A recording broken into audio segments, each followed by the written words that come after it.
तो और दोस्तों, कैसे हो आप सब लोग। मेरे यार केवी हिंदी मांगा के तरफ से आप सभी को हैप्पी होली। तो आज मैं एक नए सीरीज को एक्सप्लेन करने जा रहा हूँ जिसका रियल नेम री इनकारनेटेड स्कॉट ऑरियर है। तो इस सीरीज में हम देखने वाले हैं एक ऐसे कूली की कहानी जिसका सपना होता है एक स्कॉट ऑरियर बनने का, लेकिन वो अपने पूरे जीवन एक आम कूली के तौर पर बिताया जो लोगों के सामान को सही सलामत एक जगह से दूसरे जगह पर ले जाने का काम करता है। लेकिन उसके एक पैर लंगड़ा होने के वजह से वो कभी भी मार्शल आर्ट नहीं सीख पाया, जिस वजह से उसका सपना जो कि एक स्कॉट ऑरियर बनना था वो कभी भी पूरा नहीं हो पाया। लेकिन एक दिन एक कूली का काम करते हुए कुछ डाकुओं के हाथों से उसका मौत हो जाता है। मरने के बाद जब वो दोबारा से अपने आंखों को खोलता है तब वो देखता है कि वो हेवनली स्क्वाड एजेंसी के चौथे यंग मास्टर ली जोंगरियोंग के बॉडी में जा गया, जो कि यूजलेस पुशओवर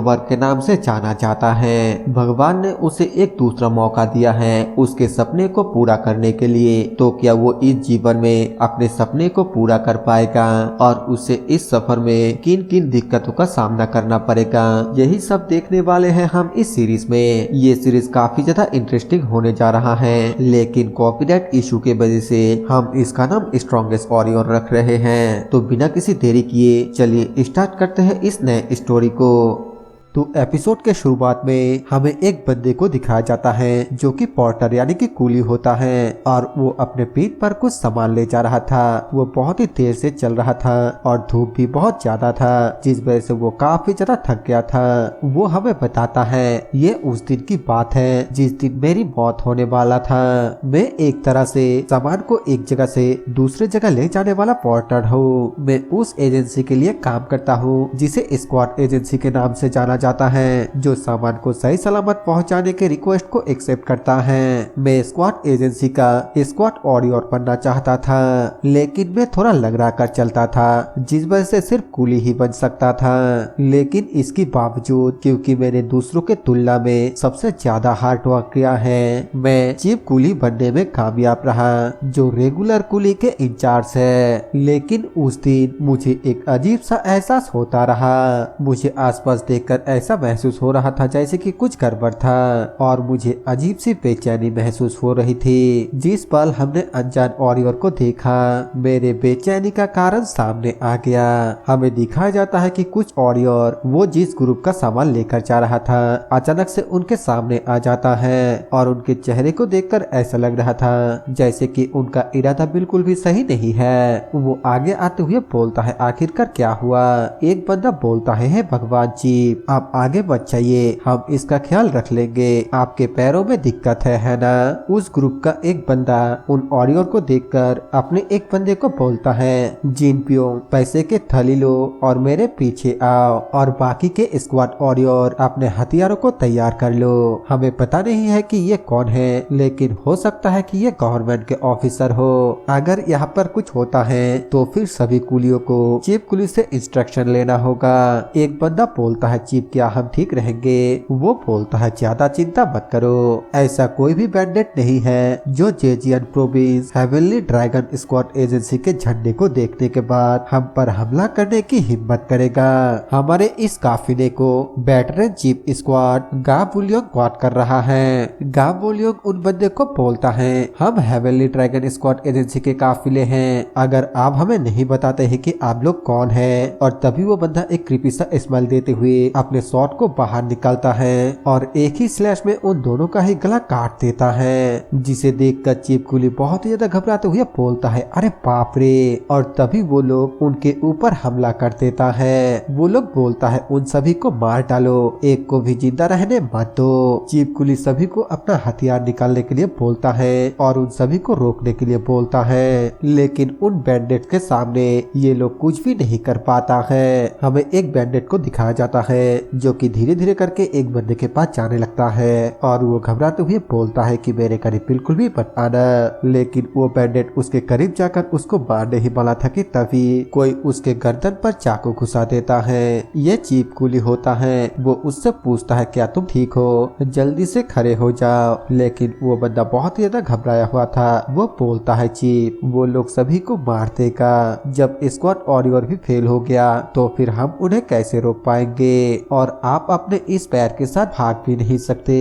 जी प्लीज जब तक भाग सकते हैं तब तक भागिए। लेकिन हमें दिखाया जाता है कि वो बिल्कुल शांत होता है और फिर बोलता है नहीं, इस हालत में भले ही हम सभी मारे जाए लेकिन फिर भी अगर मैं किसी को भी बचा पाऊँ तो फिर मैं जरूर बचाऊंगा। ये बोलकर वो भागते हुए उन बैंडेट्स के ऊपर अटैक करने के लिए जाने लगता है, लेकिन अपने पैर के वजह से नीचे गिर जाता है, जिस वजह से वो अपने ही पैर को गाली देते हुए बोलता है मेरा यूजलेस पैर, मैं कुछ भी नहीं कर सकता। वो सभी मर रहे हैं, सच में सब कुछ खत्म हो गया। मेरे जैसे लंगड़े इंसान के लिए कोई भी रास्ता नहीं है, मैं उन्हें बिल्कुल भी नहीं रोक सकता, लेकिन मुझे वो करना चाहिए जो मैं कर सकता हूँ, क्योंकि मैं अभी भी चलने के काबिल हूँ। मुझे कम से कम कुछ गोलियों को बचाने की कोशिश करना चाहिए। फिर चिल्लाते हुए बोलता है वहीं पर रुक जाओ तुम डाकुओ। उसने अपने हाथ पर एक मशाल भी ले लिया था। वो बोलता है अगर तुम लोगों को मारना बंद नहीं करते हो तो फिर मैं इस घोड़े गाड़ी को जला दूंगा। एक डाकू उसके पास आते हुए बोलता है कमीने, आखिरकार तू क्या बकवास बातें कर रहा है। वो मशाल से उसको डराते हुए बोलता है पीछे हटो, और तभी पीछे से डाकू को सरदार बोलता है रुक जाओ, आखिरकार तुम क्या चाहते हो। चीप कुली बोलता है जो अभी भी जिंदा हैं उन सभी को जाने दो। डाकुओं का सरदार बोलता है और अगर मैं मना कर दूं तो फिर क्या होगा। तुम ये सोच रहे हो कि तुम एक घोड़े गाड़ी को चलाकर हमें धमकाने की कोशिश करोगे, सच में ये बहुत ही बेहुदा है। वो हंसते हुए बोलता है बाकी सभी गाड़ियां नकली हैं और उसमें कोई भी सामान नहीं है, और फिर एक बॉम्ब को जलाते हुए बोलता है तुम लोग जो चाहते हो वो ताओती चिंग के बम्बो बुक है और वो इसी घोड़ा गाड़ी में है। ये सुनकर डाकुओं का सरदार थोड़ा हैरान होता है, लेकिन तभी उसका नजर चीप कुली के लंगड़े पैर के ऊपर चला जाता है। वो बोलता है क्या तुम्हारा पैर लंगड़ा है। चीप कुली बोलता है इससे तुम्हारा कोई भी लेना देना नहीं है। डाकुओं का सरदार बोलता है ये कितना वेस्ट है कि तुम एक कुली हो, अगर तुम्हारा पैर लंगड़ा नहीं होता। और तभी वो चिल्लाते हुए बोलता है चुप रहो और अभी डिसीजन लो, वरना मैं इस घोड़े गाड़ी पर आग लगा दूंगा। जो सुनकर डाकुओं का लीडर सबको रुकने के लिए बोल देता है और बचे हुए लोग ये देखकर बहुत ही ज्यादा खुश हो जाता है। वो चिल्लाते हुए बोलता है सब लोग यहाँ से भाग जाओ। जो सुनकर वो सभी बंदे यहाँ से भाग जाता है, जिसे कि सभी डाकू देखने लगता है। पीछे से एक बंदा चीप कुली को आकर बोलता है चीप आपको भी यहाँ से भाग जाना चाहिए, लेकिन वो बोलता है तुम सब पहले भागो, अगर मैं भी अभी यहाँ से भागा तो फिर वो लोग तुम सबका पीछा कर सकता है, क्योंकि वो पीछे की ओर घूमकर उस बंदे से बातें कर रहा था। इसी बीच डाकुओं के सरदार ने उसके हाथ को काट दिया था। वो इसे महसूस कर पाए इससे पहले ही डाकुओं का सरदार उसके पीठ में तलवार घुसा देता है, जिसके बाद डाकुओं का सरदार उसको नीचे गिराकर उसे लात मारते हुए बोलता है चाहे तुम जितना ही ज्यादा स्ट्रगल करो फिर भी तुम सिर्फ एक कुली हो, ऐसा कोई भी रास्ता नहीं है कि हम तुम्हारे ट्रिक में फंस जाए। लेकिन हमें दिखाया जाता है कि वो हंसने लगता है, क्योंकि उसने उस बॉम्ब को अपने दूसरे हाथ में पकड़ लिया था। और तभी वहाँ पर एक जोरदार ब्लास्ट होता है, जिस वजह से डाकुओं के सरदार के साथ साथ घोड़े गाड़ी पर भी आग लग जाता है। चीप कुली हमें बताता है मुझे लगा कि मैं आखिर में मर रहा हूँ अपने जीवन के सपने को पूरा किए बिना। मेरा जीवन का सपना एक स्कॉट वॉरियर बनना था जो घोड़े पे बैठकर सामान को ले जाता हो। जो जितना गरीब होगा उसे स्कूल में पढ़ने की उतना ही जरूरत होगी, लेकिन मैं जिसका पैर लग रहा था बस छोटे मोटे काम करके अपने जिंदगी का गुजारा किया। लंगड़ा होने के वजह से मुझे लोग ताना देता था कि मैं कूली का काम नहीं कर सकता हूँ, लेकिन फिर भी मैंने कड़ी मेहनत किया और एक स्क्वाड वॉरियर बनने के लिए हायर अप के आगे झुककर गिड़गिड़ाया। मैं इसे 30 साल से कर रहा था, लेकिन मैं अभी तक मरा क्यों नहीं, मेरा शरीर इतना ठंडा क्यों है। हमें दिखाया जाता है कि एक बंदा जो कि हमारे इस सीरीज का मेन कैरेक्टर होता है वो नीचे की ओर जाने लगता है और एक दूसरा बंदा उसे बचाने की कोशिश कर रहा है। थोड़ी देर बाद वो बोलता है यंग मास्टर प्लीज उठ जाओ, और तभी हमें दिखाया जाता है कि उसने हमारे हीरो को पानी से बाहर लेकर आ गया था, यानी कि वो जो कूली चीप था उसका सोल हमारे इस हीरो के बॉडी पर रीइनकार्नेट हो गया। और हमारे हीरो का नाम ली जोंग रियोंग है, जो कि मैंने पहले ही बता दिया था। वो बंदा उसे जोर जोर से हिलाने लगता है और बोलता है यंग मास्टर जल्दी से उठ जाओ। जोंग रियोंग अपने मन में बोलता है प्लीज मुझे हिलाना बंद करो, और तभी उसे उल्टी महसूस होने लगता है तो वो तुरंत ही उठ जाता है जिसे देखकर वो बंदा बोलता है, यंग मास्टर क्या आप होश में आ गए? क्या आप मुझे पहचान पा रहे हैं? और तभी वो भागते हुए पानी में जाकर उल्टी करने लगता है और अपने मन में बोलता है, रुको, आखिरकार ये क्या है? मैंने तो शराब भी नहीं पी, तो फिर मुझे ऐसा क्यों महसूस हो रहा है जैसे कि मैं बहुत ही ज्यादा नशे में हूँ। फिर वो पानी में अपने चेहरे को देखकर बहुत ही ज्यादा हैरान होता है। वो बोलता है, आखिरकार ये कौन है? और तुरंत ही पानी से दूर आने लगता है। वो सर्वेंट बोलता है, यंग मास्टर आखिरकार क्या हुआ? जोंगरियोंग हैरानी के साथ उस सर्वेंट से पूछता है, आखिरकार रिफ्लेक्शन में वो कौन है? ऐसा तो हो ही नहीं सकता कि वो मैं हूँ। सर्वेंट बोलता है, क्या आप सचमुच अपने चेहरे को पहचान नहीं पा रहे हैं? ये और कौन हो सकता है? ये आप ही है, great heavenly dragon squad agency का 4th यंग मास्टर ली जोंगरियोंग। इस नाम को सुनते ही वो काफी ज्यादा हैरान हो जाता है। वो बोलता है, ली जोंगरियोंग और मैं वो जो सबसे बेकार और बदनाम है, पुशओवर ली जोंगरियोंग। पीछे से सर्वेंट धीरे से बोलता है, यंग मास्टर मुझे लगता है कि आपको अपने आप को एक पुशओवर नहीं कहना चाहिए। वो हमें बताता है, ली जोंगरियोंग वो हेवनली ड्रैगन स्क्वाड एजेंसी का 4थे यंग मास्टर है जिसके लिए मैंने काम किया था, और स्क्वाड किंग का सबसे छोटा बेटा जो हेवनली ड्रैगन स्क्वाड एजेंसी का मालिक ली जोंगसान के एक नौकरानी से पैदा हुआ था। बिल्कुल अपने माँ के तरह वो भी अच्छे दिखते थे, लेकिन वो दुनिया का सबसे बड़ा बेवकूफ था। उसके पास मार्शल आर्ट की कोई भी टैलेंट नहीं था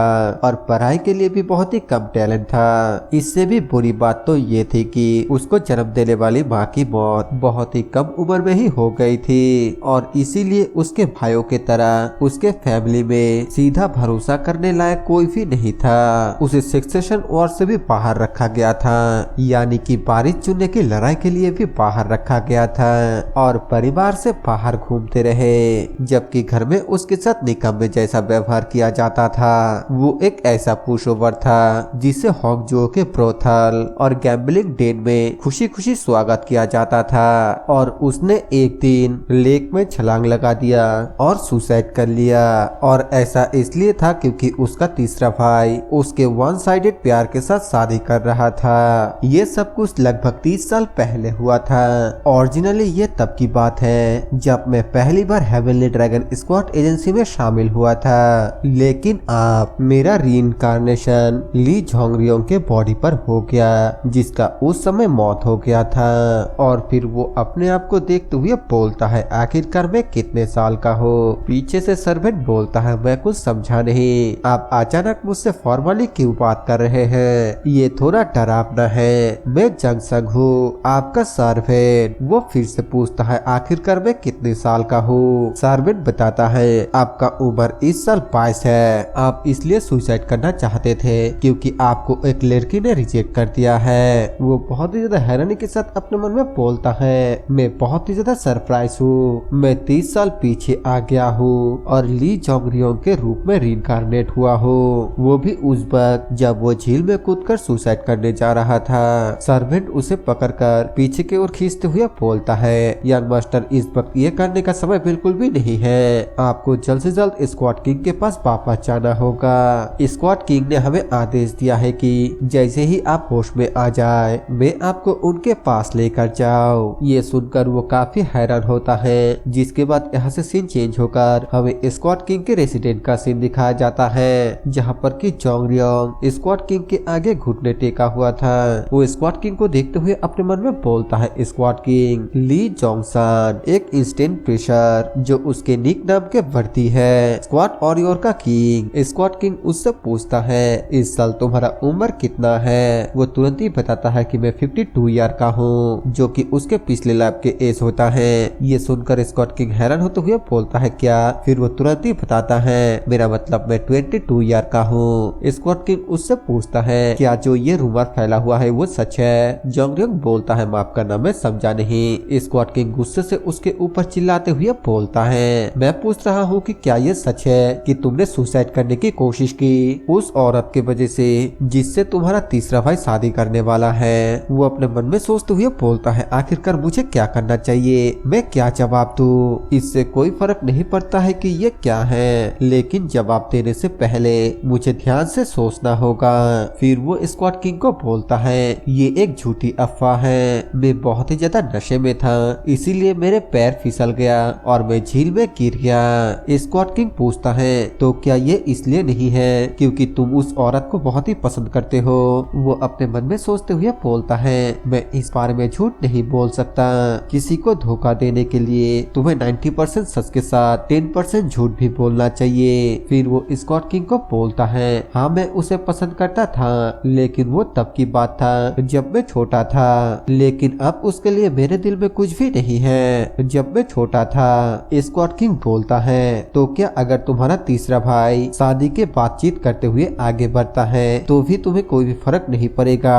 वो खड़े होते हुए बोलता है हाँ बिल्कुल, मैं अपने तीसरे भाई की शादी के बातचीत खुद ही आगे बढ़ा सकता हूँ। ये सुनकर या फिर उसको खड़े होते हुए देखकर बहुत ही ज्यादा गुस्से से अपने पास वाले चाकू को जोंगरियोंग के तरफ भेज देता है जो कि बिल्कुल उसके आंखों के सामने जाकर रुक जाता है। वो बहुत ही ज्यादा घबराते हुए अपने मन में बोलता है मैंने तो लगभग अपने पैन में ही मुंह दिया था। स्कॉट किंग गुस्से के साथ बोलता है बेवकूफ, एक शेर का बच्चा भी शेर ही होता है लेकिन जो शेर लड़ाई नहीं करता वो शेर नहीं है। एक ऐसा शेर जो लड़ाई ना करके अपने जान को लेने की कोशिश करता है ऐसा कभी भी सुना नहीं किया।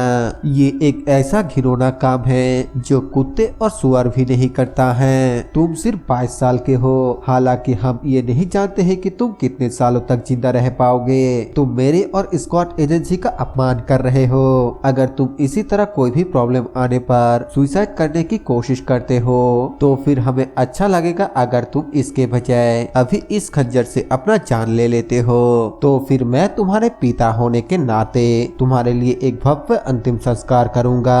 वो बोलता है मुझे जल्द से जल्द कुछ सोचना होगा अब जबकि मैं ली जोंगरियोंग के रूप में रिइंकार्नेट हुआ हूँ। मैं स्कॉट किंग के सामना करने से बच नहीं सकता और अगर ऐसा ही बात है फिर वो स्कॉट किंग को बोलता है क्या आप ये जानते हैं मेरे लाइफ के इन 22 सालों में ये पहली बार है जब आपने मुझे कुछ दिया है, लेकिन फिर भी ये खंजर है जिसके साथ आप चाहते हैं कि मैं अपने जीवन को खत्म कर दूं। ये सुनकर स्कॉट किंग काफी ज्यादा हैरान हो जाता है और वो अपने मन में बोलता है उन दोनों के बीच जो रिश्ता था उसको ध्यान में रखते हुए मैंने सिर्फ ये अंदाजा लगाया, लेकिन मुझे लगता है कि ये बिल्कुल सच था। मुझे इस अवसर का फायदा उठाना है। फिर वो उस खंजर को उठाते हुए बोलता है ठीक है पिताजी, अगर आप ऐसा ही चाहते हैं तो फिर मैं आपको मेरे पिता होने के नाते जरूर से एक भव्य अंतिम संस्कार दूंगा।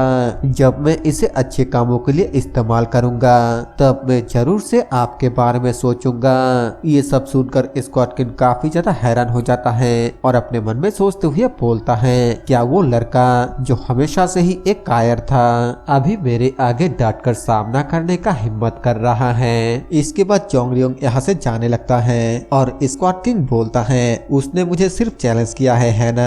हमें वहाँ पर एक बंदे को दिखाया जाता है जो कि बोलता है लगता तो ऐसा ही है। स्कॉट किंग बोलता है हाँ, मुझे लगता है कि अगर एक कीड़े को भी पैरों से कुचला जाए तो भी वो संघर्ष करता है। वो बंदा बोलता है जोंगरियोंग पहले से काफी बदला बदला लग रहा है। स्कॉट किंग बोलता है आखिरकार इतना बड़ा बदलाव कैसे हो सकता है? क्या तुमने नहीं देखा कि वो हमेशा मेरे सामने कांपता रहता है? इस बात से वो बंदा भी थोड़ा सोच में पड़ जाता है और स्कॉट किंग आगे बोलता है लेकिन वो कीमती म्यूटेराइट आयरन का डैगर मुझसे छीन लिया गया। वो बंदा पूछता है क्या मैं उसे वापस लेकर आओ, लेकिन स्कॉट किंग सोचने के बाद बोलता है नहीं, इसे छोड़ दो। अगर गैम्बलिंग डेन में कोई उस खंजर के असली कीमत को पहचान लेता है और वो उससे खरीद लेता है तो फिर मुझे लगता है कि ये सिर्फ उसका किस्मत होगा। और फिर थोड़ा सीरियस होते हुए बोलता है लेकिन मैं इस मौके का फायदा उठाकर जोंगरियोंग को कुछ सिखाने के बारे में सोच रहा हूँ। कैपिटल हॉल को इन्फॉर्म कर दो कि उसको पूरे साल एक पैसा भी ना दिया जाए ताकि उसे उसके ओरिजिन का एहसास हो सके कि आखिरकार वो कौन है जो उसे इतना शानदार जिंदगी दे रहा है। ये सुनकर वो दूसरा बंदा थोड़ा हैरान होते हुए अपने मन में बोलता है अब तक इससे कोई भी फर्क नहीं पड़ता है कि जोंगरियोंग ने कितना बुरा काम किया है, लेकिन कभी भी उन्होंने उसके पॉकेट मनी को बंद नहीं किया। ऐसा लगता है कि इस बार उन्होंने जानबूझकर ही ऐसा किया है। ये देखते हुए कि उन्होंने जोंगरियोंग को किस तरीके से सजा दे रहा है, ये एक तरह के टेस्ट लिस्ट है और फिर स्क्वाड किंग को बोलता है ठीक है सर, आप जैसा कह रहे हैं मैं बिल्कुल वैसा ही करूंगा। हमें जोंगरियोंग को दिखाया जाता है जो कि बाहर आने लगता है और बाहर उसका सर्वेंट उसका इंतजार कर रहा था। वो उसे देखने के बाद बोलता है यंग मास्टर आप बाहर आ गए, क्या आपको बहुत ही डांट पड़ा? लेकिन तभी हमें दिखाया जाता है कि वो अचानक से यहाँ पर आकर नीचे गिर जाता है क्योंकि उसका हार्ट बीट बहुत ही ज्यादा तेज हो गया था। वो बहुत ही ज्यादा घबराते हुए बोलता है मुझे लगा कि मेरा दिल रुकने वाला है। सर्वेंट उसके पास आकर उसको उठाते हुए बोलता है यंग मास्टर क्या आप ठीक है? इसके बाद हमें अगले दिन सुबह का सीन दिखाया जाता है जहाँ पर कि सर्वेंट झाड़ू मार रहा था। वो उबासियां लेते हुए बोलता है मैं कल पूरी रात सो नहीं पाया और तभी उसका नजर जोंगरियोंग के ऊपर पड़ता है जो कि किसी वजह से बहुत ही ज्यादा परेशान था। वो बस एक जगह पर ही एक तरफ से दूसरी तरफ चल रहा था। सर्वेंट पूछता है यंग मास्टर आप इधर उधर क्यों घूम रहे हैं? और तभी वो बहुत ही ज्यादा खुश होते हुए अपने पैरों की तरफ देखने लगता है। सर्वेंट बोलता है आप अपने जूतों के ऊपर क्यों घूम रहे हैं? क्या आपने गोबर पर पैर रख दिया? वो बोलता है मैं अपने जूतों की तरफ नहीं देख रहा हूँ बल्कि मैं अपने पैरों को देख रहा हूँ। सर्वेंट पूछता है और आप अपने पैरों की तरफ क्यों देख रहे हैं? वो बोलता है क्या मैं अजीब तरीके से नहीं चलता हूँ? सर्वेंट बोलता है बिल्कुल नहीं, आप हमेशा जैसे थे वैसे ही लग रहे हैं। वो जोर जोर से हंसते हुए बोलता है हाँ बिल्कुल मैं हमेशा की तरह ही हूँ। और फिर अपने मन में बोलता है मैं 52 ईयर से लगड़ा कर चल रहा हूँ, कोई भी नॉर्मल पर्सन उस असुविधा और दुख को नहीं समझेगा। इधर सर्वेंट जिसे कि कुछ भी समझ में नहीं आता है वो अपने मन में सोचते हुए बोलता है क्या सुबह सुबह यंग मास्टर ने कुछ गलत खा लिया? जोंगरियोंग सर्वेंट से पूछता है आज कौन सा दिन है? सर्वेंट बताता है ये 10वें महीने का 12वां दिन है। इस साल का मौसम और नजारा बहुत ही अच्छा है। वो सर्वेंट से पूछता है क्या हम टहलने चले? सर्वेंट बोलता है यंग मास्टर क्या आप फिर से गैम्बलिंग डेन में जा रहे हैं? आपको पॉकेट मनी नहीं मिलेगी, इसीलिए आपको अपने आप के ऊपर कंट्रोल रखना चाहिए। जोंगरियोंग पूछता है आखिरकार तुम्हारा क्या मतलब है? सर्वेंट बताता है हमें कुछ देर पहले कैपिटल हॉल से एक संदेश मिला। उनका कहना है कि स्क्वाड एजेंसी का कैंटीन आपको दिन में 3 बार खाना खिलाता है, आपको बिल्कुल भी पैसा नहीं मिलेगा, ये स्क्वाड किंग का सख्त आदेश है। जोंगरियोंग बोलता है वो मुझे जवाब देने के लिए पानिश कर रहा है, वो खुसट बुढ़ा तो बहुत ही कमीना है। सर्वेंट पूछता है आप आगे क्या करने वाले हैं? जोंगरियोंग बोलता है क्या तुम्हें डर है कि मैं कैपिटल हॉल के पैसे के बिना भूखे मर जाऊंगा? सर्वेंट बोलता है मैं आपके भविष्य के बारे में बात कर रहा हूँ, मुझे माफ कर दीजिएगा, शायद मैं अपने लाइन को क्रॉस कर रहा हूँ, लेकिन आप हमेशा ऐसा लाइफ नहीं जी सकते हैं। वो हंसते हुए बोलता है चिंता मत करो, मैं जल्दी स्क्वाड एजेंसी का काम करना शुरू कर दूंगा। सर्वेंट हैरान होते हुए बोलता है सच में? जोंगरियोंग बोलता है जैसा कि तुमने कहा मैं हमेशा ऐसा नहीं रह सकता। सर्वेंट पूछता है आप किस तरह के काम करने जा रहे हैं? वो बोलता है मैं एक स्क्वाड वॉरियर बनूंगा। सर्वेंट काफी ज्यादा हैरान होते हुए बोलता है क्या एक squad warrior? Heavenly dragon squad agency का स्क्वाड वॉरियर बनने के लिए आपको कम से कम मार्शल आर्ट में सेकेंड रेट का होना चाहिए और आप उनके बारे में कुछ नहीं जानते। जोंगरियोंग बोलता है क्या मैं इतना बुरा हूँ? सर्वेंट उसके कान के पास जाकर पूछता है क्या मैं आपके साथ ईमानदार बन सकता हूँ? उसके हाँ बोलने पर सर्वेंट बोलता है मैं पूरे कॉन्फिडेंट के साथ कह सकता हूँ कि मैं ही आपको हरा दूंगा। और फिर सर्वेंट को बोलता है सभी हेवनली ड्रैगन स्क्वाड एजेंसी के स्क्वाड वॉरियर को मार्शल आर्ट सीखने की कोई भी जरूरत नहीं है, क्या तुमने जुरेन स्क्वाड के बारे में नहीं सुना है? सर्वेंट के पूछने पर वो बताता है जुरेन उन स्कॉलर को कहा जाता है जो प्रोवेंशनल एग्जामिनेशन को पास करता है। बहुत समय पहले हेवनली ड्रैगन स्क्वाड एजेंसी ने जुरेन स्कॉलर को अपने रैंक में रिक्रूट किया था गरीब स्कॉलर को स्पॉन्सर करने के बहाने, क्योंकि वो लोग मार्शल आर्ट नहीं जानते थे। इस वजह से उनके लिए किसी स्क्वाड कन्वॉय में शामिल होना काफी मुश्किल था। बदले में वो लोग स्क्वाड एजेंसी के अकाउंट को संभालने का काम करते थे या अनपढ़ कुलियों को पढ़ना लिखना सिखाते थे। लेकिन अगर वो लोग मेट्रोपॉलिमेनेक्शन एग्जाम को पास कर पाते और प्रीफेक्चर में शामिल हो पाते तो फिर वो उस स्क्वाड एजेंसी का मजबूत सहारा बन जाते जो सरकार के साथ अपने संबंधों को लेकर हमेशा सतर्क रहते थे। सर्वेंट उस उससे पूछता है कि आप प्रोविंशियल एग्जामिनेशन देने के लिए जा रहे हैं। वो बोलता है हाँ बिल्कुल। सर्वेंट पूछता है कब? वो बताता है आज ही। इसके बाद यहाँ से सीन चेंज होकर हमें उस जगह का सीन दिखाया जाता है जहाँ पर कि ये एग्जाम होने वाला था और वहाँ पर जोंगरियोंग के साथ साथ और भी बहुत सारे लोग था। सर्वेंट से जब वो पूछता है तब सर्वेंट बताता है प्रोविंशियल एग्जाम के लिए हमेशा बहुत सारे लोग आते हैं। और तभी वहाँ पर साइड में से एक लड़की के आवाज आती है जो कि बोलती है अरे बाप रे, किसी आदमी का चेहरा सफेद जेट की तरह कैसे हो सकता है? ऐसा लग रहा है जैसे कि उसका चेहरा चमक रहा है। दूसरी लड़की बोलती है धीरे, वो सुन लेगा।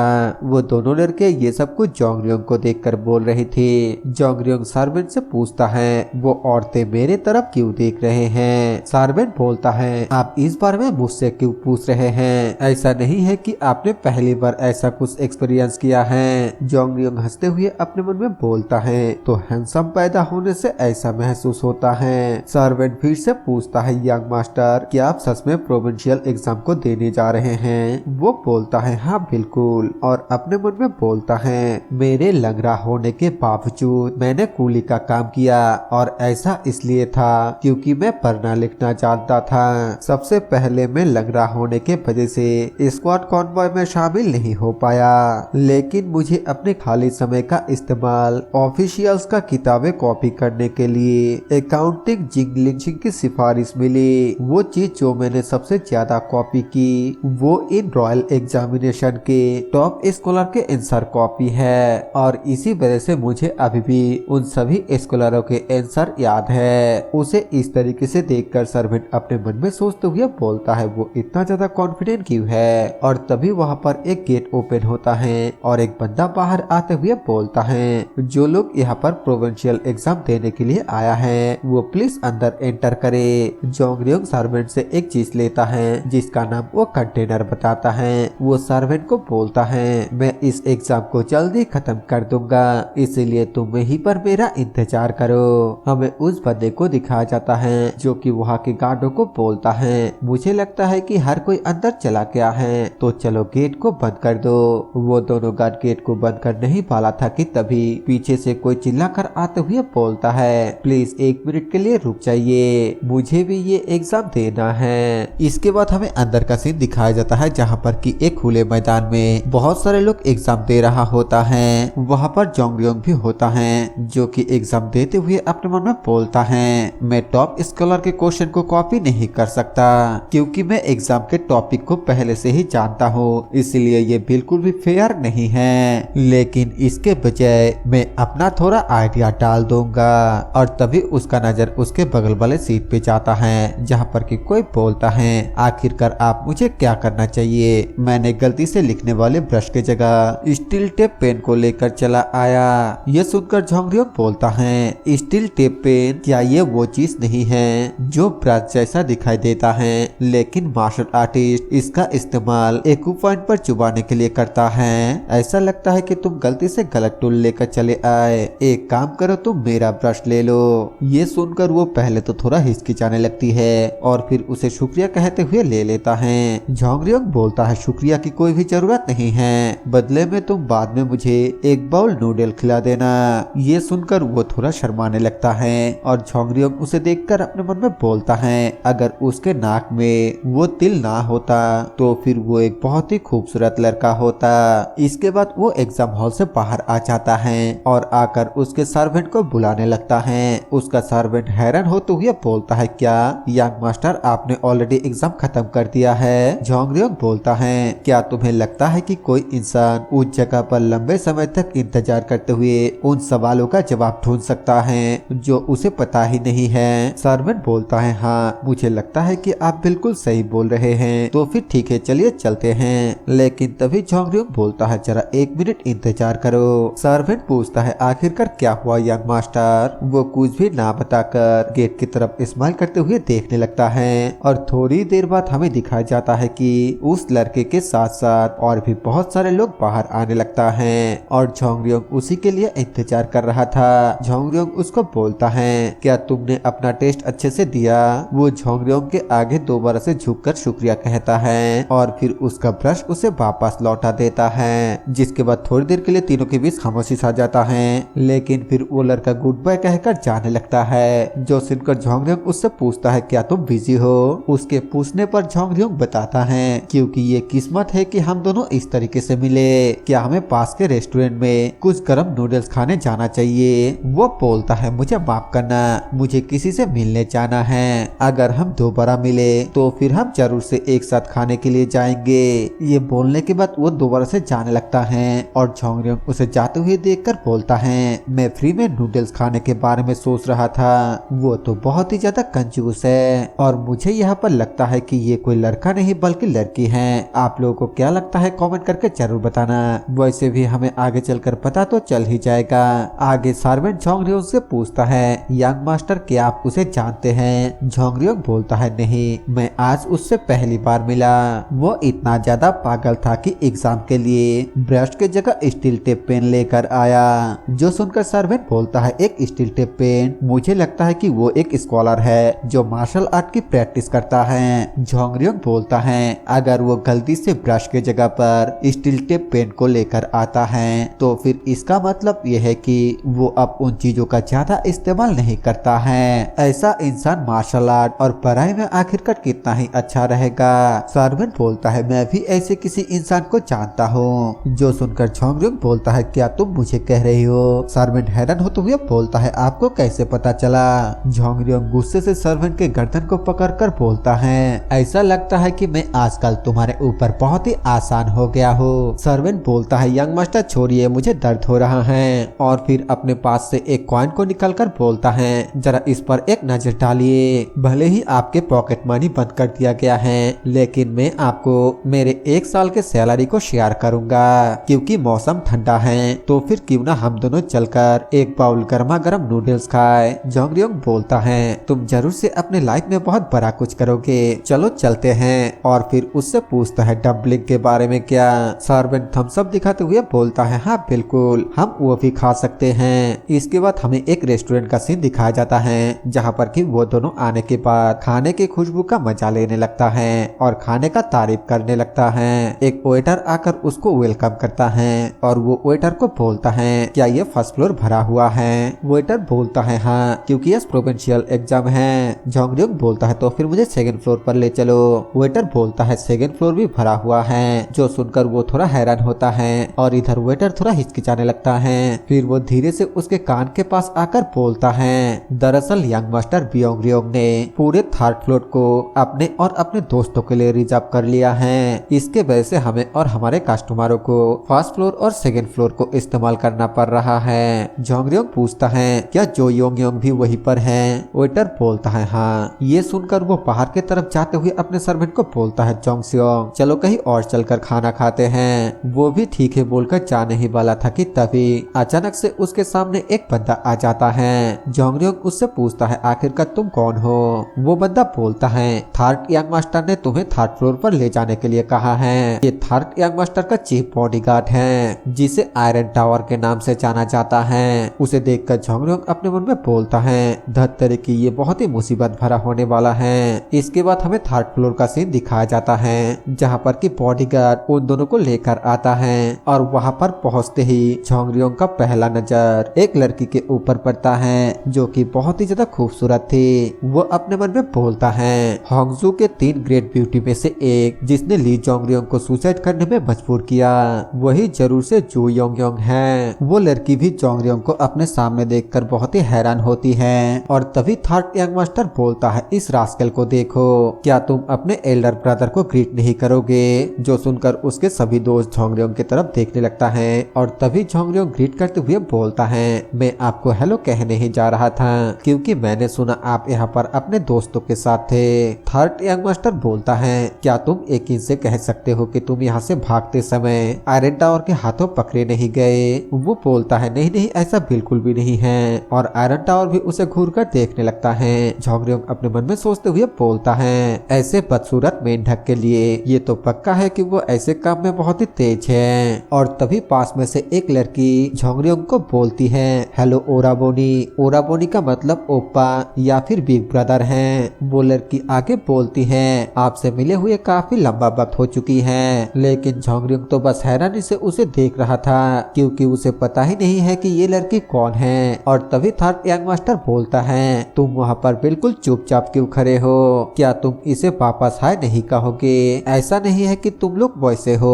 अपने थर्ड ब्रदर के मुंह से ये सुनते ही उसे समझ में आ जाता है कि वो जिसे जू योंग समझ रहा था वो जू योंग नहीं है, बल्कि ये लड़की जू योंग है। वो अपने मन में बोलता है, कितना सरप्राइजिंग है। मैंने सुना है कि जू योंग सबसे ज्यादा खूबसूरत है, लेकिन ईमानदारी से कहूँ तो उसके तुलना में ये लड़की उससे भी ज्यादा खूबसूरत है। ये लड़की कौन है, फिलहाल के लिए ये थोड़ा सस्पेंस है। झोंगरियोंग आगे खांसते हुए जू योंग को नॉर्मल तरीके से हेलो बोलता है, जो सुनकर थर्ड यंग मास्टर बहुत ही ज्यादा गुस्सा हो जाता है। झोंगरियोंग अपने मन में बोलता है, आखिरकार ये मेंढक इस तरीके से क्यों उछल रहा है? थर्ड यंग मास्टर बोलता है, अगर वो तुम्हें ओराबोनी कह रही है तो फिर तुम उसके साथ इतने नॉर्मली कैसे बात कर सकते हो? क्या तुम नहीं जानते हो कि मैं योंग के साथ शादी के बातचीत कर रहा हूँ? झोंगरियोंग बोलता है, मुझे माफ कर देना, अगली बार से मैं केयरफुल रहूंगा। वो क्रीपी सा लुक देते हुए बोलता है, अगली बार मेरा घंटा तुम जैसे पुरुषों पर जो मार्शल आर्ट और पढ़ाई के बारे में कुछ भी नहीं जानता है और अपने पूरे दिन को गैम्बलिंग डेन में बिता देता है। कहा जाता है कि कोई भी अपने लोअर ओरिजिन को नहीं छुपा सकता। आखिरकार हमारे फैमिली में तुम्हारे जैसे बेवकूफ कैसे पैदा हो गया?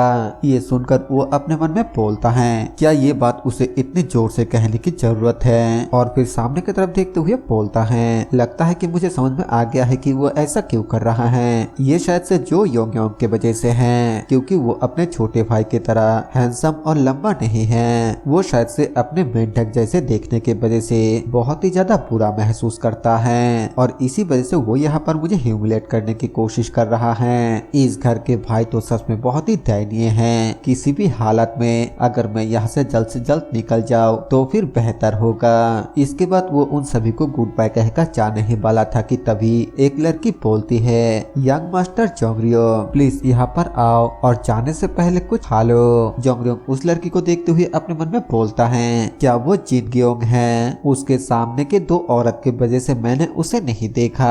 योंग भी बोलती है, हाँ ओराबोनी, तुम्हें बहुत भूख लगी होगी, जाने से पहले कुछ खा लो। ये सुनकर थर्ड ब्रदर थोड़ा हैरान होता है और तभी एक बंदा थर्ड यंग मास्टर को बोलता है, हाँ यंग मास्टर, आपके भाई को भी खाने दो। जब से वो अंदर आया है वो खाने के ऊपर से अपने नजरें नहीं हटा पा रहा है। इसके बाद एक एक करके सभी लोग उसका मजाक उड़ाने लगता है और वो बस चुपचाप उनके बातों को सुनने लगता है। तभी थर्ड यंग मास्टर बोलता है, ठीक है, अगर तुम इतना ही भूखे हो। फिर वो एक बाउल में एक चिकन पीस देकर उसे आगे की ओर फेंकते हुए बोलता है, जाने से पहले हमारा बचा हुआ खाना खा लो। ये सुनकर वो बहुत ही ज्यादा गुस्सा होता है, लेकिन फिर आगे बोलता है, ठीक है। जो सुनकर वो सभी बहुत ही ज्यादा हैरान हो जाता है। झोंगरियोंग उस कटोरे को उठाते हुए बोलता है, मैं आपके ऑफर को एक्सेप्ट करूंगा और फिर थैंक्स के साथ इसे खाऊंगा।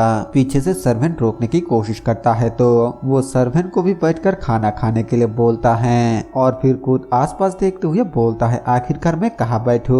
और फिर जाकर जिन ग्योंग के पास ही बैठ जाता है और वो पहले वाला खूबसूरत लड़की जिसे कि वो योंग समझ रहा था, वो उसे ऐसा करते हुए देखकर काफी ज्यादा हैरान होती है। फिर हमें थोड़ी देर बाद का सीन दिखाया जाता है जहाँ पर कि वहाँ के बाकी के लोग आज जो एग्जाम हुआ उसके क्वेश्चन के बारे में आपस में बातें करने लगता है, जिसे सुनने के बाद जोंगरियोंग अपने मन में बोलता है, ऐसा लगता है कि यहाँ के सभी लोगों ने प्रोविंशियल एग्जाम को दिया है। तभी लेडी जिंग जोंगरियोंग से पूछती है, यंग मास्टर जोंगरियोंग, आप इस बारे में क्या कहते हैं? जोंगरियोंग भोला बनते हुए बोलता है, मैं ऐसे बातें नहीं जानता।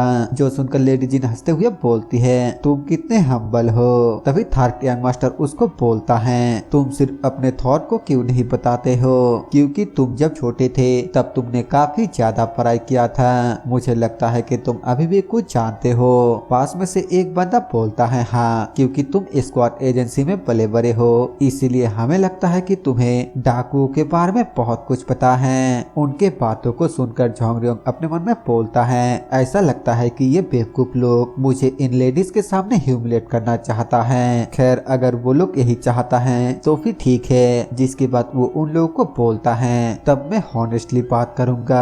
आप लोग जिस बारे में बात कर रहे हैं टाइगर और उसके क्लॉ, वो सन अजय द्वारा नहीं बल्कि हानफी द्वारा किया गया था। जो सुनकर पहले तो वो लोग थोड़ा हैरान होता है और फिर थर्ड यंग मास्टर जोर जोर से हंसते हुए बोलता है, आखिरकार ये किस तरह के बकवास है, तुम्हारे पढ़ाई में कमी है इसलिए। लेकिन तभी झोंगरियोंग बोलता है, अगर तुम्हें मुझ पर भरोसा नहीं है तो फिर चलो नीचे जाकर उन स्कॉलर के साथ बातें करते हैं जो अपने पूरे लाइफ पढ़ाई किया है। अगर हम उनमें से किसी एक को शराब पीने के लिए दे और उनसे इस सवाल का जवाब मांगे तो फिर वो खुशी खुशी हमें जवाब देने के लिए मान जाएगा और फिर एक एक करके उनके सभी सवालों के जवाब को गलत बताते हुए खुद सही जवाब बताता है। और ये सब कुछ सुनने के बाद झो योंग इम्प्रेस होते हुए बोलता है, क्या सच में ली झोंगरियोंग जिसे मैं जानता हूँ, क्या ये वही है? झोंगरियोंग आगे और भी बहुत कुछ बताते हुए बोलता है, तुम लोगों ने जिन जिन किताबों को स्टडी किया है वो अभी भी काफी नहीं है, तो जाकर और भी किताबों को पढ़ लो। ये सुनने के बाद तो वहाँ के सभी लोग बहुत ही ज्यादा शर्मिंदा हो जाता है और फिर थर्ड यंग मास्टर भी शर्मिंदा होते हुए अपने मन में बोलता है, आखिरकार इस कमीने के साथ क्या दिक्कत है, उस बेवकूफ को ये सब कैसे पता है। और तभी हमें उस सफेद कपड़े वाले लड़की को दिखाया जाती है जो कि अपने हंसी को रोकने की बहुत ही ज्यादा कोशिश करने लगती है, लेकिन फिर अचानक से जोर जोर से हंसना शुरू कर देता है। वो बोलती है, मैं माफी चाहती हूँ, मैं हंसना बिल्कुल भी नहीं चाहती थी, लेकिन ये सिचुएशन बहुत ही ज्यादा फनी है। जो सुनकर झोंगरियोंग उसके तरफ देखते हुए अपने मन में बोलता है, क्या वो उन सभी पर हंस रही है, लेकिन कोई भी उसे कुछ भी नहीं कह पा रहा है। शायद से ये वही है जिसे कि बियोंगरियोंग और उसके दोस्त इम्प्रेस करने की कोशिश कर रहा है। आखिरकार वो लड़की है कौन? और तभी अचानक से उसका नजर उस लड़की के नाक के ऊपर चला जाता है जहाँ पर कि उसे एक तिल का निशान दिखाई देता है और उसे देखने के बाद झोंगरियोंग बहुत ही ज्यादा हैरान होते हुए बोलता है, वो तिल का निशान, इसमें कोई भी हैरानी नहीं है कि वो मुझे बहुत ही ज्यादा फैमिलियर लगा। ये तो वही स्कॉलर है जिसके साथ मेरी मुलाकात प्रोविंशियल एग्जाम में हुआ था, जिसे मैं एक लड़का समझ रहा था। वो लड़की बोलती है, शायद से हम दोनों पहले कभी भी नहीं मिले, देर से इंट्रोडक्शन देने के लिए माफी चाहती हूँ। मैं नामगोंग सोसो हूँ, कारेन नामगोंग क्लैन के प्रैक्टिस लाइटनिंग शॉट नामगोंग योंगरियोंग के ग्रैंड डॉटर। ये सुनने के बाद झोंगरियोंग अपने मन में सोचते हुए बोलता है, नामगोंग क्लैन एक बहुत ही बड़ा मार्शल क्लैन है जो नॉर्थन योंजो में रूल करता है। उसके पास एग्जाम देने के लिए ऑलरेडी एक अपॉइंटमेंट थी, इसलिए ये पक्का है कि ये वही है। मुझे लगा कि ये कोई अनारी स्कॉलर है, लेकिन ये तो नामगोंग क्लैन का यंग मिस है जिसने खुद को प्रोविंशियल एग्जाम देने से मना कर दिया। यहाँ पर उसके कहने का मतलब ये है कि वो अपने असली आइडेंटिटी से एग्जाम नहीं दे रहा है, बल्कि एक फेक आइडेंटिटी से एग्जाम दे रहा है। झोंगरियोंग आगे सोचते हुए बोलता है, कारेन नामगोंग फैमिली के पैट्रियस की ग्रैंडडॉटर के साथ दोस्ती करने का मौका बार बार नहीं मिल सकता। आखिरकार नामगोंग क्लैन में सिर्फ दो ही डिसेंडेंट हैं, एक नामगोंग सोसो और दूसरा उसकी एल्डर ब्रदर जिसे शॉर्ट जीनियस के तौर पर जाना जाता है। और इसी वजह से ये मील बियोंगरियोंग के पूरे लाइफ में एक बार मिलने वाला अपॉर्चुनिटी है। अगर वो उससे दोस्ती करने में कामयाब हो जाता है तो फिर वो हमारे बड़े भाइयों के साथ बारिश चुनने की जंग में एक बहुत ही बड़ा एलाई बनेगी। दूसरे शब्दों में ये अल्टीमेट कनेक्शन है जिसे हर कोई बनाना चाहता है। फिर झोंगरियोंग मिस सोसो को अपना नाम बताता है, लेकिन मिस सोसो बोलता है, मुझे पता है। जो सुनकर वो हैरान होते हुए पूछता है, पहली बार मिलने के बावजूद आप मेरे नाम को जानते हैं? मिस सोसो बोलती है, तुम होमजो के इंटरटेनमेंट एस्टेब्लिशमेंट सबसे फेमस हो, है ना? ये सुनकर वो थोड़ा शर्माते हुए बोलता है, अफवाह हमेशा भरा चढ़ा कर कहा जाता है। मिस सोसो बोलती है, चाहे जो भी हो, लेकिन आग के बिना तो धुआं नहीं होता।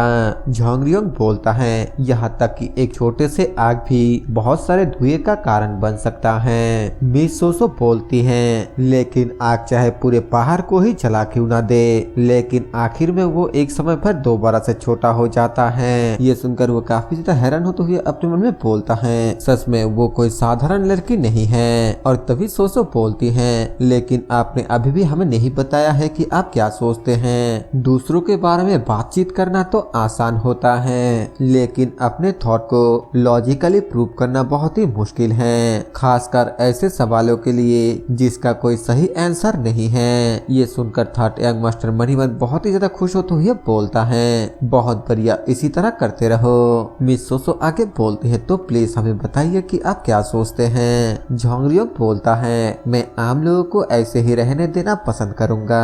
मिस सोसो पूछती है आखिर ऐसा क्यों। वो बताता है नॉर्थर्न चाइना हमेशा से ही कॉटन प्रोड्यूसिंग का प्लेस रहा है और हर सर्दी के मौसम में वो जगह डाकुओं से भर जाता है, और अगर हम उन्हें ऐसे ही छोड़ दे तो फिर जब एस्टेरिटी का सीजन खत्म हो जाएगा तो फिर जो डाकू किसान हुआ करते हैं वो नॉर्मली अपने अपने घर चले जाएंगे, क्योंकि चाहे जो भी हो एक डाकू बनने से बेहतर तो कॉटन के कटाई करने का काम है। मिस सोसो पूछती है क्या बस इतना ही, अगर हाँ तो फिर ये काफी ज्यादा डिसअपॉइंटिंग है। तभी झोंगरियोंग आगे बोलता है लेकिन ऐसा करने के बजाय मैं जमींदारों, बड़े व्यापारियों और स्क्वाट एजेंसी पर भारी टैक्स लगाऊंगा।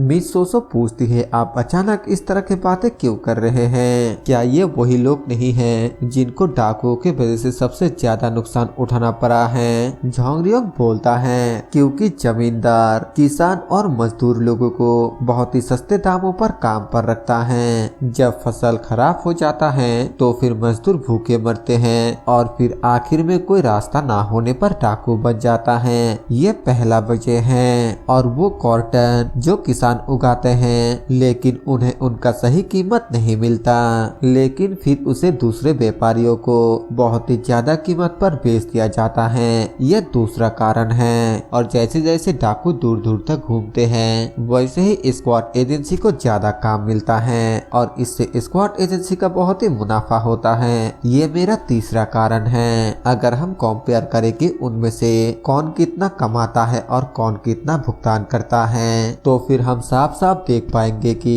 किसान और आम मजदूर जो इतने मेहनत से उन फसलों को उगाता है वही नुकसान पर है। इस जवाब को सुनने के बाद मिस सोसो थोड़ी देर के लिए बहुत ही गहरी सोच में चली जाती है और फिर उससे पूछता है जब टैक्स इकट्ठा हो जाएगा तो फिर आप उनका क्या करेंगे। झोंगरियोंग बोलता है मैं कंट्री के सभी वेयर हाउस को भर दूंगा ताकि पॉलिटिशियंस कहने वाले असली चोर सभी दौलत चुरा ले।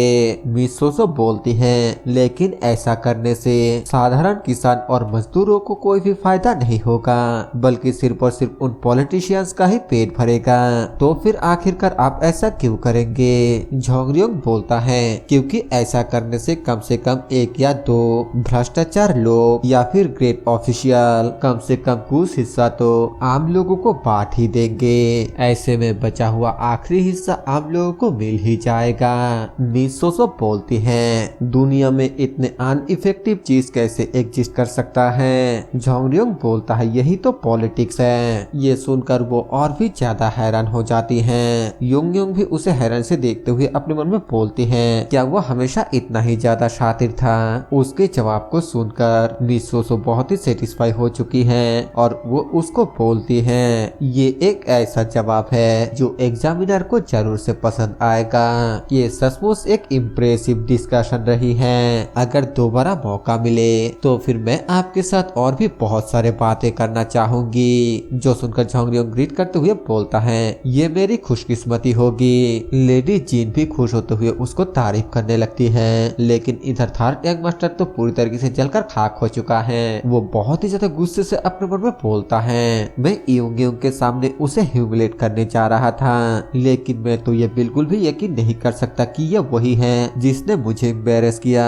ये मेरे लिए बहुत ही बड़ा अपमान है। और फिर उसको बोलता है क्योंकि यहाँ पर बहुत ही ज्यादा शोर है तो फिर क्या हम दोनों को थोड़ा अकेले में पीना चाहिए। चिंता की कोई बात नहीं, इसके लिए मैं ही पे करूंगा।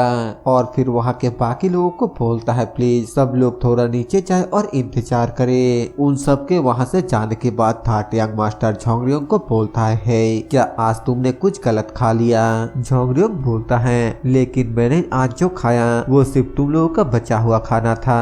थर्ड यंग मास्टर बोलता है तुम बेवकूफ, क्या मैं तुम्हें एक पुशओवर की तरह लग रहा हूँ। झोंगरियोंग बोलता है तुम अपने शब्दों में बहुत ही कठोर हो रहे हो, तुम मुझे बेवकूफ कैसे कह सकते हो। लेकिन तभी वो चिल्लाते हुए बोलता है शट अप, हांगजो में ऐसा कोई भी नहीं है जो ये नहीं जानता हो कि हेवनली ड्रैगन स्क्वाड एजेंसी का चौथा यंग मास्टर झील में कूदकर सुसाइड करने की कोशिश की है। तुम्हें घर पर चुपचाप बैठे रहना चाहिए, लेकिन फिर भी तुम ऐसा कर कर हमारे फैमिली की बेइज्जती कर रहे हो। झोंगरियोंग बोलता है लेकिन बिग ब्रदर आप ही थे जो मुझे यहाँ पर लेकर आया।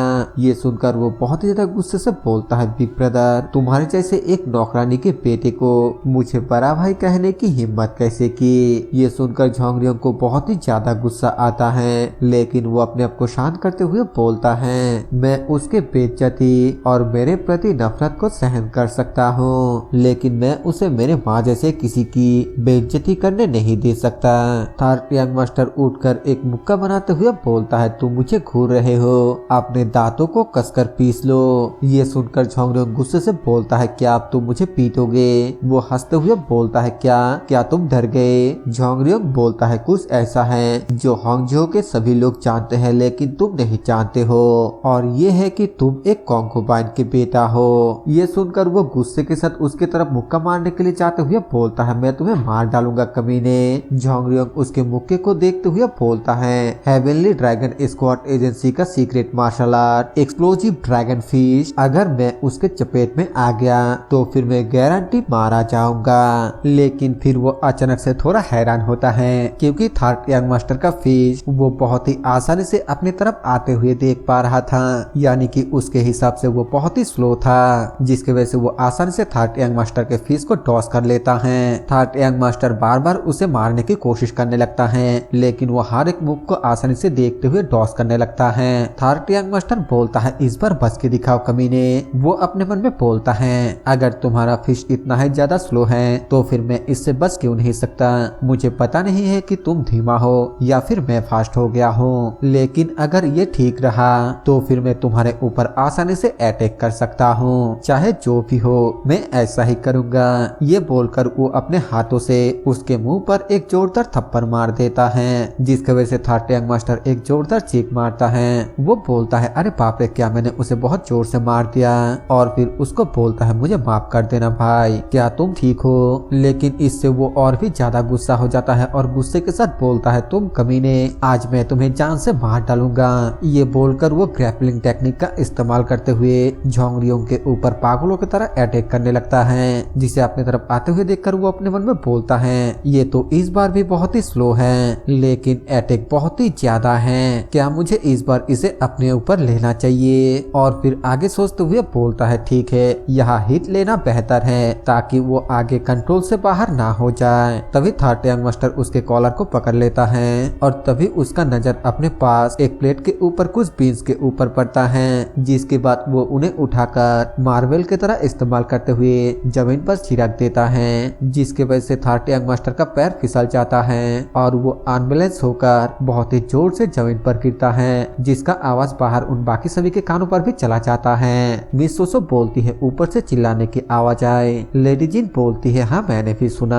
वो लोग सोच रहा होता है कि थर्ड यंग मास्टर झोंगरियोंग को पीट रहा है, जो सुनकर सर्वेंट झोंगरियोंग की बहुत ज्यादा चिंता करने लगता है। हमें झोंगरियोंग को दिखाया जाता है जो कि बहुत ही ज्यादा हैरानी के साथ थर्ड यंग मास्टर को देखते हुए बोलता है अरे बाप रे ये वो नहीं है जिसका मैं उम्मीद कर रहा था, मैं ऐसा करना बिल्कुल भी नहीं चाहता था। लेकिन फिर अपने आप को देखते हुए अपने मन में बोलता है मैं बियोंगरियोंग के हमले को बहुत ही आसानी से देख पा रहा था, जो एक फास्ट रेट का मार्शल आर्ट मास्टर है, आखिरकार ऐसा कैसे मुमकिन है। ली झोंगरियोंग वो तो बिल्कुल भी मार्शल आर्ट नहीं जानता था। इधर थर्ड यंग मास्टर दोबारा से गुस्से के साथ उठते हुए उसको गाली देता है और फिर उसको पकड़ते हुए बोलता है मैं तुम्हें बिल्कुल भी माफ नहीं करूंगा तुम नीच कमीने। लेकिन तभी वहाँ पर नीचे से सभी लोग आ जाता है और वो लोग सामने देखकर बहुत ही हैरान होता है। हमें दिखाया जाता है कि झोंगरियोंग नीचे होता है और थर्ड यंग मास्टर उसको पीटते हुए बोलता है तुम्हारे जैसे नीच कमीने की हिम्मत कैसे हुई मेरे ऊपर हाथ उठाने की, चलो देखता हूँ कि आज तुम मुझसे कैसे बचते हो। ये बोलते हुए वो उसको थप्पड़ पे थप्पड़ लगाया जा रहा होता है और झोंगरियोंग चुपचाप बस उसके थप्पड़ को खाया जा रहा होता है। और तभी पीछे से मिस सोसो चिल्लाते हुए बोलती है सर बियोंगरियोंग आपको क्या लगता है कि आप क्या कर रहे हैं। उसको देखते ही थर्ड यंग मास्टर घबरा जाता है और घबराते हुए बोलता है लेडी सोसो आप जैसा सोच रहे हैं ये वैसा बिल्कुल भी नहीं है, दरअसल इसी ने मुझे। तभी मिस सोसो बोलती है मुझे बताया गया था कि ये एक अच्छा गैदरिंग है इसलिए मैंने आने का फैसला किया था, लेकिन ईमानदारी से कहूँ तो मैं निराश हूँ। आपने ना सिर्फ दूसरों के सामने अपने छोटे भाई के बारे में बचकाने बातें किया, लेकिन आपने उसे तब तक पीटा जब तक उसके खून नहीं निकल गया। आप इतना घिनौना काम कैसे कर सकते हैं? थर्ड यंग मास्टर बोलता है, लेडी सोसो, ये एक गलत फहमी है। मिस सोसो तो उसके बातों को बिल्कुल भी नहीं सुनती है। वो बोलती है, जैसा कि पास्ट के बुद्धिमान लोगों ने कहा है, आपको अपने मेहमानों के सामने अपने कुत्ते के ऊपर भी गुस्सा नहीं निकालना चाहिए। फिर भी ये तो आपके भाई हैं। क्या हम लोग आपके लिए मेहमानों से कम मायने रखते हैं? और फिर वहाँ से जाते हुए बोलती हैं, इससे मेरा कोई भी लेना देना नहीं है, चाहे ये फैमिली मैटर हो या फिर दो भाइयों के बीच प्यार की लड़ाई, लेकिन आपको इसे अपने हिसाब से ही निपटना चाहिए। आपको उन लोगों को यहाँ आने के लिए नहीं बुलाना चाहिए जो किसी दूसरे कामों में बिजी हो सकते हैं और इस तरह के भद्दे व्यवहार का गवाह बन सकते हैं। जिसके बाद वो सभी को लेकर वहाँ से जाने लगती हैं। पीछे से थर्ड यंग मास्टर चिल्लाते हुए बोलता है, लेडी सोसो प्लीज रुकिए, मेरी बात सुनिए। और इधर झोंगरियोंग अपने मन में सोचते हुए बोलता है, अरे बाप रे बाल बाल बचा, मैं अभी उसके जगह पर होता। तभी सार्वेन भागते हुए आता है और बोलता है, यंग मास्टर क्या आप ठीक है? उसने आपको कितनी बुरी तरीके से पीटा। तभी वो फटाक से उठते हुए बोलता है, मैं तो बिल्कुल ठीक हूँ। ये देखकर सार्वेन भी बहुत ही हैरान होता है। झोंगरियोंग बोलता है, लेकिन जॉनसन क्या मैंने कभी मार्शल आर्ट सीखा? सार्वेन बोलता है, मुझे लगता है कि आपने उसे आधे अधूरे तरीके से सीखा और छोड़ दिया। शायद से ये तब की बात है जब आप 12 साल के थे। क्या आपको याद नहीं है कि आपके एक मार्शल आर्ट इंस्ट्रक्टर ने किस तरीके से आपके ऊपर से गिव अप कर दिया था? झोंगरियोंग बोलता है, समझ गया। और तभी उसके आसपास कुछ मक्खियां भिनभिनाने लगता है, जिसको कि वो बहुत ही तेजी के साथ अपने हाथों से ही पकड़ लेता है। और ये देखकर सार्वेन बहुत ही ज्यादा हैरान हो जाता है। वो हैरानी के साथ बोलता है, आखिरकार ये सब हो क्या रहा है? यंग मास्टर, क्या आपने हाल फिलहाल में कोई मक्खी को पकड़ने वाला मार्शल आर्ट टेक्निक को सीखा? लेकिन तभी झोंगरियोंग सुनता है कि वो जो बोल रहा है वो भी बहुत ही धीमा हो चुका है। वो हैरानी के साथ अपने मन में बोलता है, जंगसुंग सच में धीमा बोल रहा है, मानो टाइम का फ्लो बहुत ही धीमा हो गया हो। आखिरकार इतना अजीब घटना कैसे घटी? और तभी अचानक से उसको बहुत ही ज्यादा दर्द होने लगता है। ये बिल्कुल ऐसा था जैसे कि उसके सीने के अंदर किसी ने आग लगा दिया है। सार्वेन घबराते हुए बोलता है, यंग मास्टर आखिरकार क्या हुआ?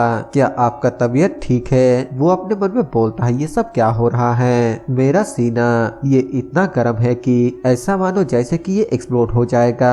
फिर वो सार्वेन को तुरंत ही पानी लाने के लिए बोलता है और सार्वेन भागते हुए जाकर उसको पानी ला के देता है, जिसे कि वो तुरंत ही गट गट करके पी लेता है। लेकिन इससे भी कोई फर्क नहीं पड़ता है। वो चिल्लाते हुए बोलता है, मेरे लिए और पानी लेकर आओ। सार्वेन भागकर जाते हुए बोलता है, मैं नीचे से अभी लेकर आता हूँ। वो अपने मन में बोलता है, आखिरकार ऐसा क्यों हो रहा है? ऐसा मानो जैसे कि मेरे सीने में कोई आग हो। और तभी वो देखता है कि अचानक से उसके सीने में आग चलने लगता है, जिसकी वजह से उसके कपड़े भी जल जाता है। वो तुरंत ही कपड़े को खोलकर फेंक देता है और फिर अपने चेस्ट की तरफ देखते हुए काफी हैरान हो जाता है। उसके चेस्ट में कुछ लिखा हुआ था और फिर अचानक से वो गायब हो जाता है और उसे ऐसा महसूस हो रहा था जैसे कि वो सभी लिखावटें उसके बॉडी के अंदर चला गया है। वो हैरानी के साथ बोलता है, क्या ये वो हो सकता है? वो बम्बू बुक के लिखे हुए चीजें जो मेरे साथ चल गया था। हाँ बिल्कुल, मैं ये यकीन से कह सकता हूँ ये वही है। वो बम्बू बुक के एंशिएंट चार्म जिसे मैंने मेरे पिछले लाइफ में अपने हाथों से जला दिया था,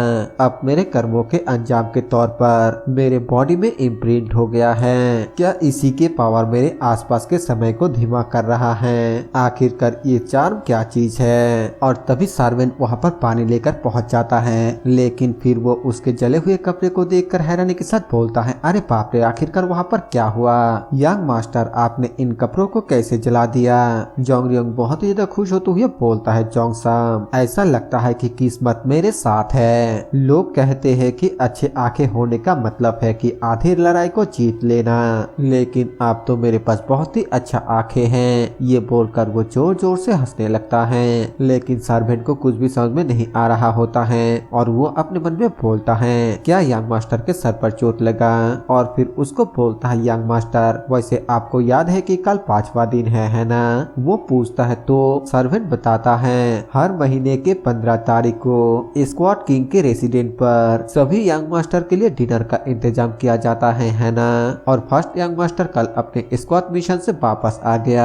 स्क्वाड किंग और चारों यंग मास्टर को एक साथ एक जगह पर इकट्ठा हुए काफी समय हो गया है। जोंगरियोंग बोलता है अच्छा, और फिर बहुत ही ज्यादा हैरान होते हुए बोलता है क्या हम हर महीने के 15 तारीख को फादर के साथ स्क्वाड किंग रेसिडेंट पर डिनर करते हैं। सार्वेन पूछता है आप इतना हैरान क्यों हैं? ये तो एक परंपरा है जो पीढ़ियों से चली आ रही है। ये सुनकर जोंगरियोंग काफी हैरान होता है और इसी सीन के साथ ये वाला एपिसोड यहीं पर खत्म हो जाता है। ये सीरीज आप लोगों को कैसा लगा कमेंट करके जरूर बताना, और अगर आप लोग चाहते हैं कि मैं इसे कंटिन्यू करूं तो भी कमेंट पर बताना।